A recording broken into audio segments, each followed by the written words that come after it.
Welcome once again to another edition of Shelf Life Book Reviews Online. This time out, I'm bringing to your attention two great fiction reads that you cannot resist. I couldn't resist them. In fact, the first one I couldn't put down. I had to keep reading even when it got to be like 11 o'clock at night, and that was way past my bedtime. And the book is Moon Lake by Joe R. Lansdale. This is published by Mulholland Little Brown and it retails for $36. If you're looking for a book that is just riveting from page one, the sort of book that you just, hey, you won't want to go to bed. You won't want to eat dinner. You will want to just sit and read. And that's a good thing because Joe R. Lansdale is a great author. The book begins in the town of New Long Lincoln in Texas in 1968. Daniel Russell is with his father, and his father drives out to Moon Lake. And suddenly, he drives right into the lake with the intention of killing his son and himself. The marriage has gone sour, so he just wants to end his life, and he wants to take his son with him. The son, Daniel, miraculously escapes thanks to an African-American girl named Ronnie. She pulls him out of the river as the car sinks out of sight. It's gone. And it appears that his father has died.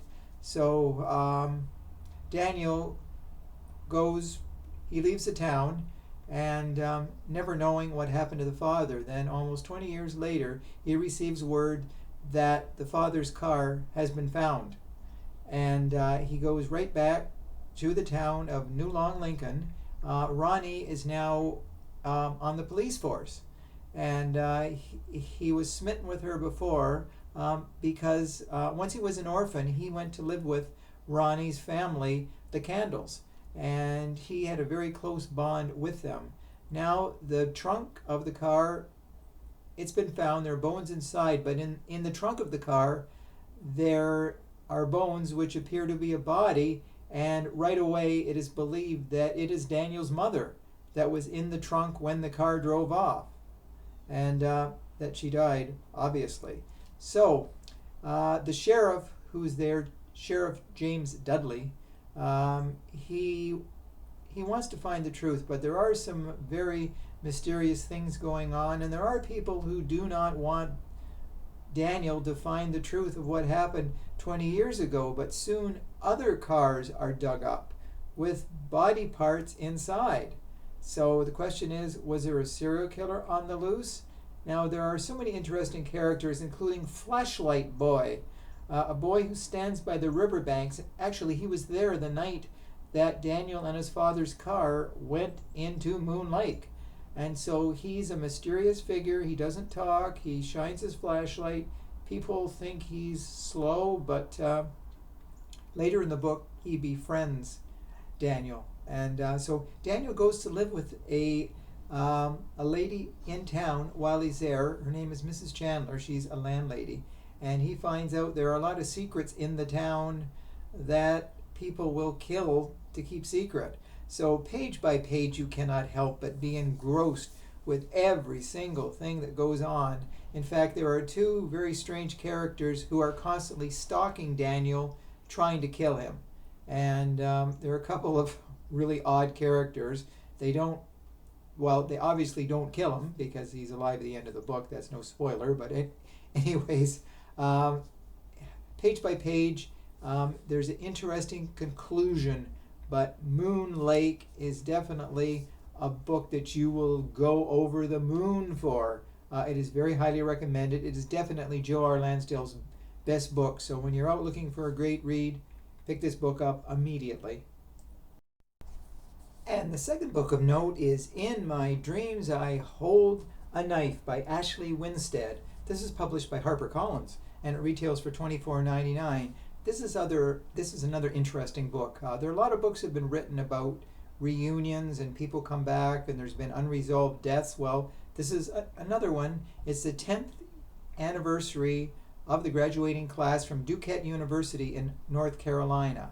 And back about 10 years ago, one of the clique, well, there was a clique, and it was known as the East House 7. There were 7 people, close-knit group, guys and girls, and one of the girls, Heather Shelby, was murdered in her bed.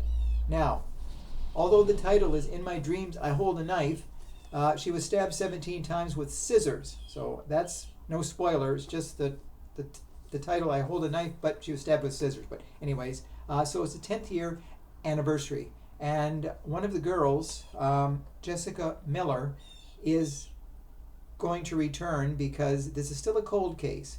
One of the East House 7 was suspected, Jack, because the murder weapon was found in his room, but the police did not have enough evidence to convict him. So 5 of the 7 are going to return for the reunion. Of course, Heather can't make it because she's dead, and Jack is not going to show up. So the 5 that come together, they want to find out once and for all what happened to Heather, why she was killed. And so the book alternates between present day reunion and 10 years ago when things started getting darker and people started, they weren't trusting one another. And why Heather was killed, it could have been love, jealousy, hate, whatever, but we sort of suspect certain people. And the author definitely keeps those clues very close to the vest, as they say, and we really don't know for sure, but as the book progresses, the clues become stronger, and we do know and we realize who's the killer and why they killed poor Heather. So Jessica Miller narrates the entire book, and it's through her eyes, and we see her observations, her guilt about what happened. So it becomes a classic whodunit. This is incidentally Ashley Winstead's debut novel, and if it's in any indication of how good she is, she's going to be writing books for a long time to come, and I'm sure they're going to get better and better and better each time out. So in my hand, or in my dreams, I hold a knife, but in my hands I hold a really great book that is highly recommended. So those are the 2 books I wanted to bring to your attention. So hopefully when you're out shopping for your fiction reads, you'll consider these 2. So as always, thank you for watching my videos. Please let me know how I'm doing, positive, negative, or whatever you want to say. So I will see you real soon. Stay safe, stay sane, stay social distancing, and please stay in touch. Bye for now.